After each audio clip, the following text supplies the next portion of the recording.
Open wide." I nodded nervously.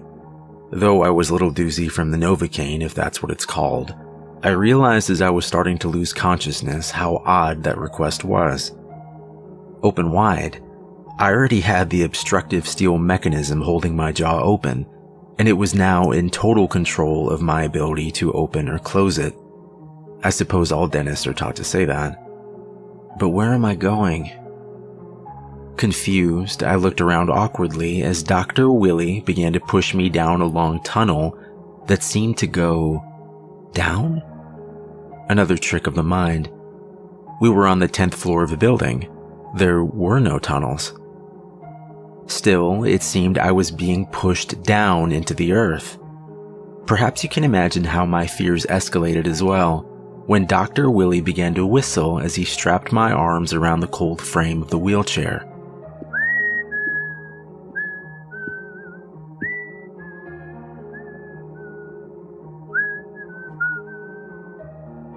Was this normal?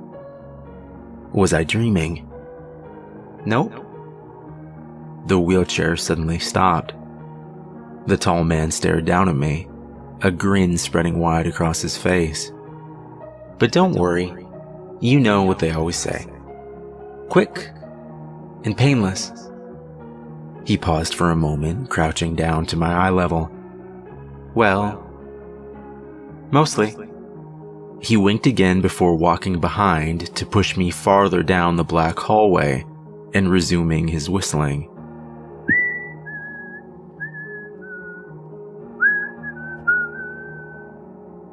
He turned the hand crank that attached to the metal tool controlling my jaw, and I would have screamed in pain if I could have.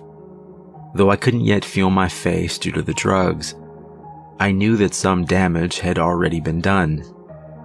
My heart began to beat faster as the dark corridor came more clearly into view.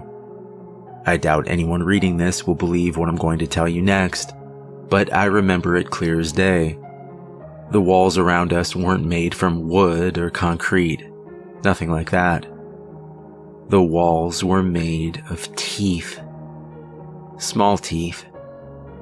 I know what you're thinking, and the answer to your question is yes. His voice echoed off the walls around us, seeming to come from everywhere. And then we stopped. We stopped in a small room at the very end of the tunnel.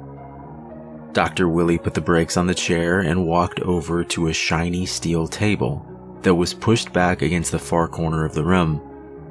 The small amount of light illuminating the room flickered off, and I'm not sure how much time passed.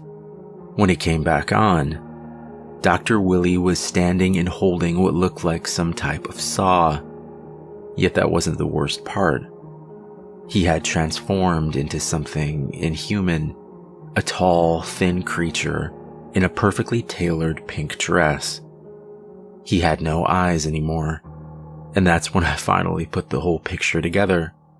He was the Tooth Fairy. Or should I say, a Tooth Fairy.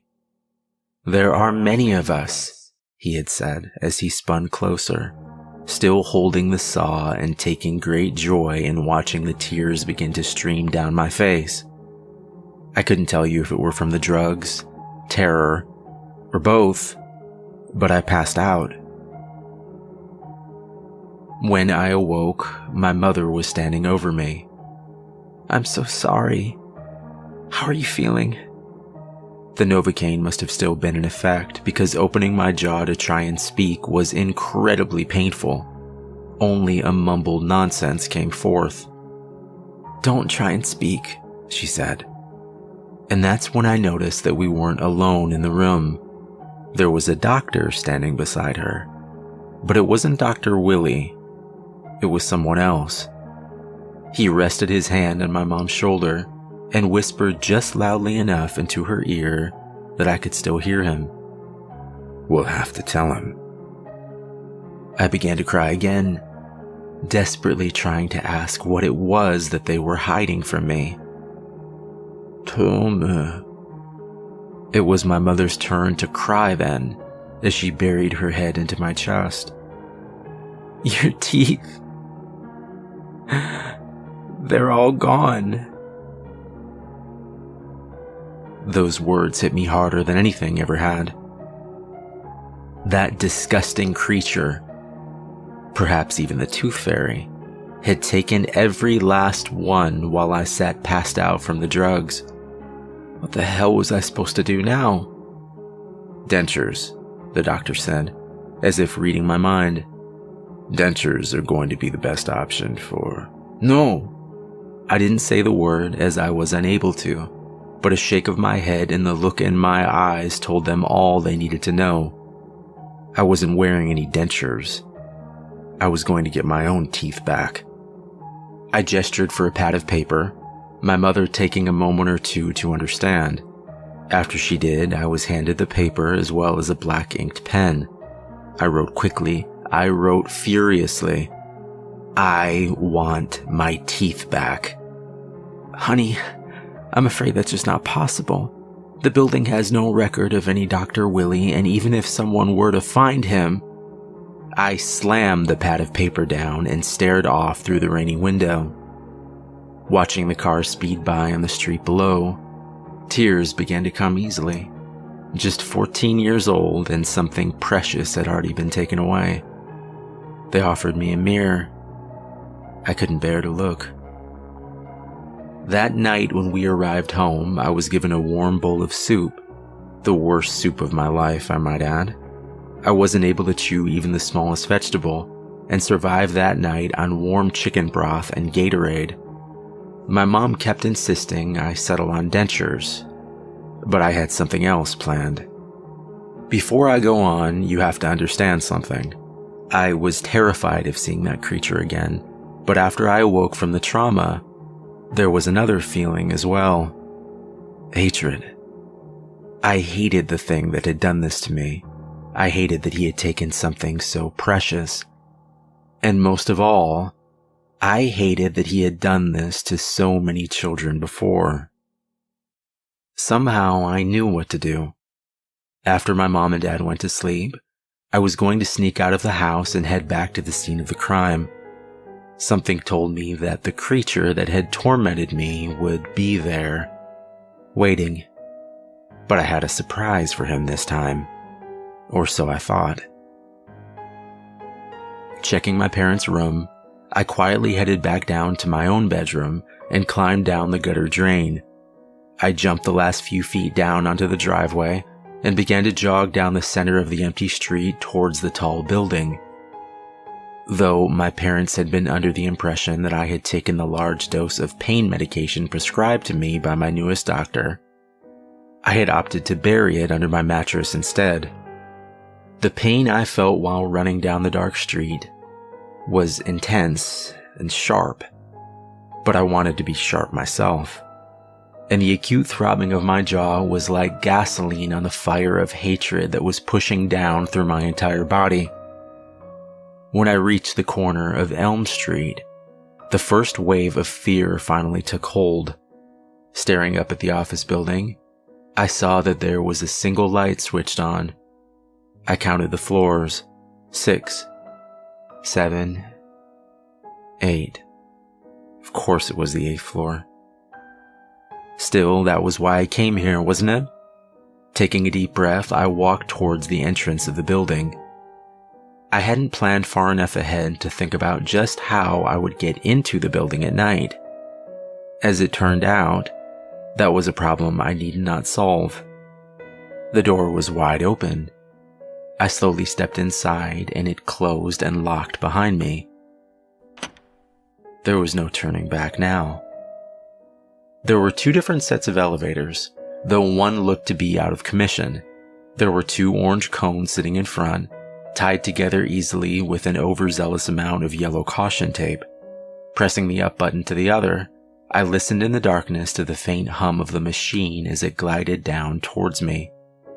The door opened, and I let out an audible sigh of relief as I noted the elevator was indeed empty.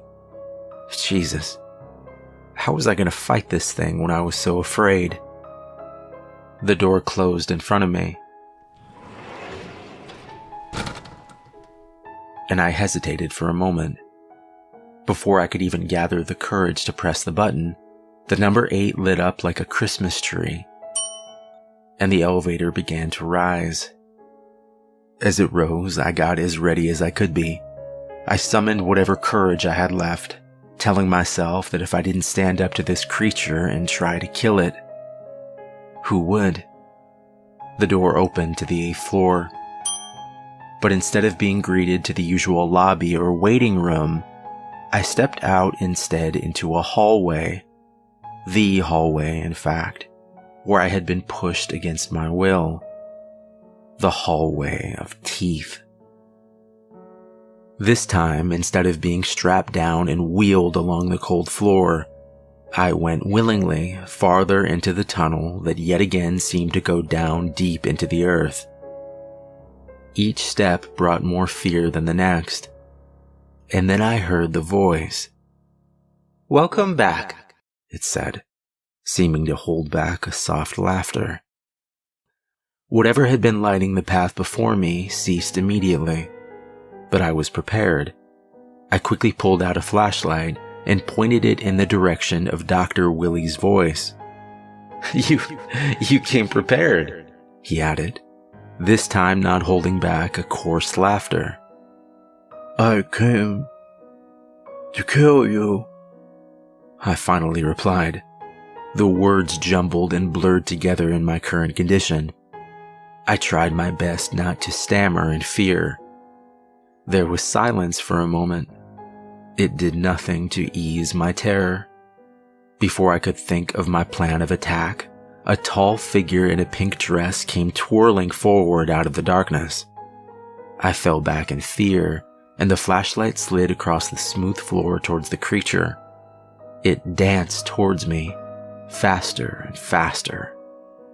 I ran. And though the increased distance from the flashlight made it harder and harder to see the dancing creature that approached me, I could hear the soft patter of its feet as it drew closer.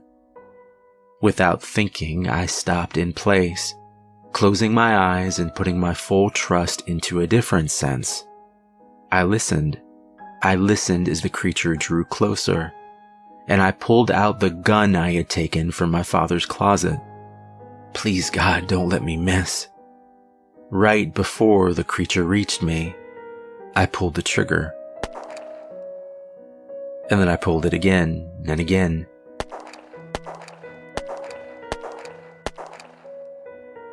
I pulled it until the clip was empty, and then I collapsed onto the floor and waited for any sign of movement, or even worse, laughter.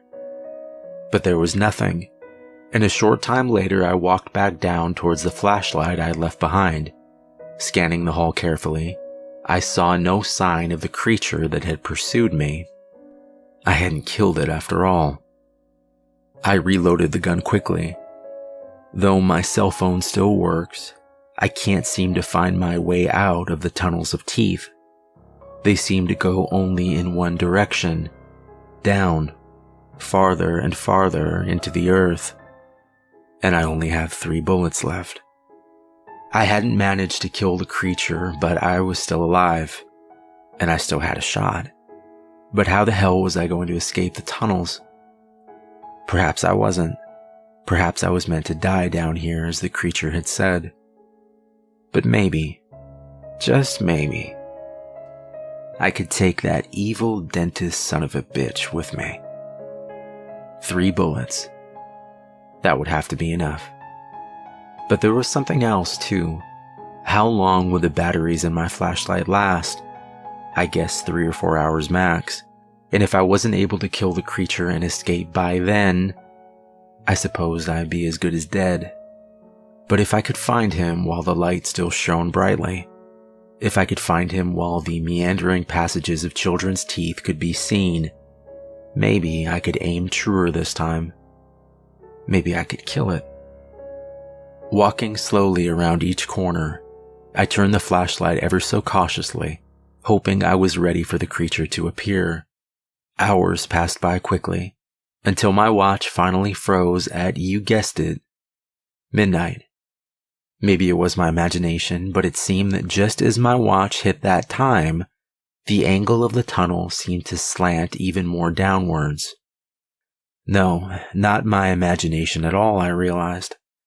It was as if the whole world I was in rotated on an axis right at that time, the path I was on now becoming almost vertical. I threw the flashlight into my bag and grabbed onto the teeth around me as strongly as I could. Though I couldn't see without the aid of a flashlight, I could feel a bottomless space below. Please God, let it keep turning. Though I had tried rock climbing a few times and had done fairly well, I could feel my hands start to tighten up and weaken. I wouldn't be able to hold on much longer, and I would soon fall. A million thoughts rushed through my mind then, everything from my parents' reaction to losing their only son, to the curious question of would my body ever even be found down here. The muscles in my arms finally gave out completely, and I fell. I fell downwards into endless darkness. I hit the icy water hard, and for a few seconds I was sure that I was dead. But I was alive, it seemed, the liquid breaking my fall, though still painful. From the acute pain on my left side, it was clear I had broken a rib or two, and from how difficult breathing had become, it wasn't altogether impossible that the fractured bone hadn't pierced my lung. Coughing as I tried desperately to stay afloat, I wondered if the warm sensation around my mouth was from the pool I swam in, or produced from my own damaged lungs. I felt the sand below my feet then, and a feeling of relief as I collapsed onto the murky shore around the body of water. Lying there until I could breathe steadily again, I began to rise to my feet and survey the new environment. The damp air pushed down into my lungs, and though I wanted to breathe in deeply, I knew I needed to work hard to slow my breathing. Closing my eyes, I tried to picture being anywhere but where I was. Only one picture kept flashing again and again in my mind, the pink-dressed creature I had met only a day earlier. I dug my hand deep into my skin to try and dull the pain, and then I headed towards the faint light emanating from a few yards away. When I reached it, I began to understand what this place was. A tomb of sorts, or a gallery. The burning fireplace directly ahead of me illuminating the vast walls and ceilings around. There were teeth as there had been in the hallways where I had fallen from, but there were bones here as well. The bones of children. Bones and teeth were woven together in murals, each one a more disturbing and terrifying scene than the next. "You made it easy on me," the voice called out from behind. I quickly turned, but it was too late, the familiar prick of a needle piercing the flesh of my neck. Before I could grab my father's gun, I felt my legs and arms turn into jelly, and I collapsed onto the damp sand below. I was losing consciousness quickly, but the voice still continued. "Normally I have to carry them down here." There was a faint laughter as the creature began to dance in joy. My eyes were seeing double, but I remember the creature's arm gesturing out slowly towards a blank space on the wall. "This will be your exhibit. It's beautiful, isn't it? I'm thinking of putting your left arm where your head is now, and then stitching your teeth beautifully around your ears. The pattern will be lovely, don't you think?" You did all this?" I asked weakly. The creature stopped twirling then and cocked its head towards me as if it were a dog. "I did some of this. Remember what I told you? There are many of us." It paused for a moment. "Time to die. But don't worry. You'll live forever in a way." For the first time since it had stolen my teeth, I did something I hadn't. I smiled. I smiled wide, and with my smile came a rising laughter. I pulled out the gun, aiming it at the creature which I now saw 3 of, as whatever medication it had injected me with found its way deeper into my system. 3 bullets. 3 of you, I whispered, before pulling the trigger. The creature's look was more surprise than anger as the 3rd bullet finally struck true. It fell to its knees and did something unexpected. It pulled out the teeth it had taken from me and extended its arm out in my direction. Here, you've earned them. Getting up weakly, I reached out and took hold of what was mine. I gave one last look at the creature before beginning my journey out of the strange labyrinth. My vision was still failing and my steps wobbly, but I remember its last words clearly. Remember to floss.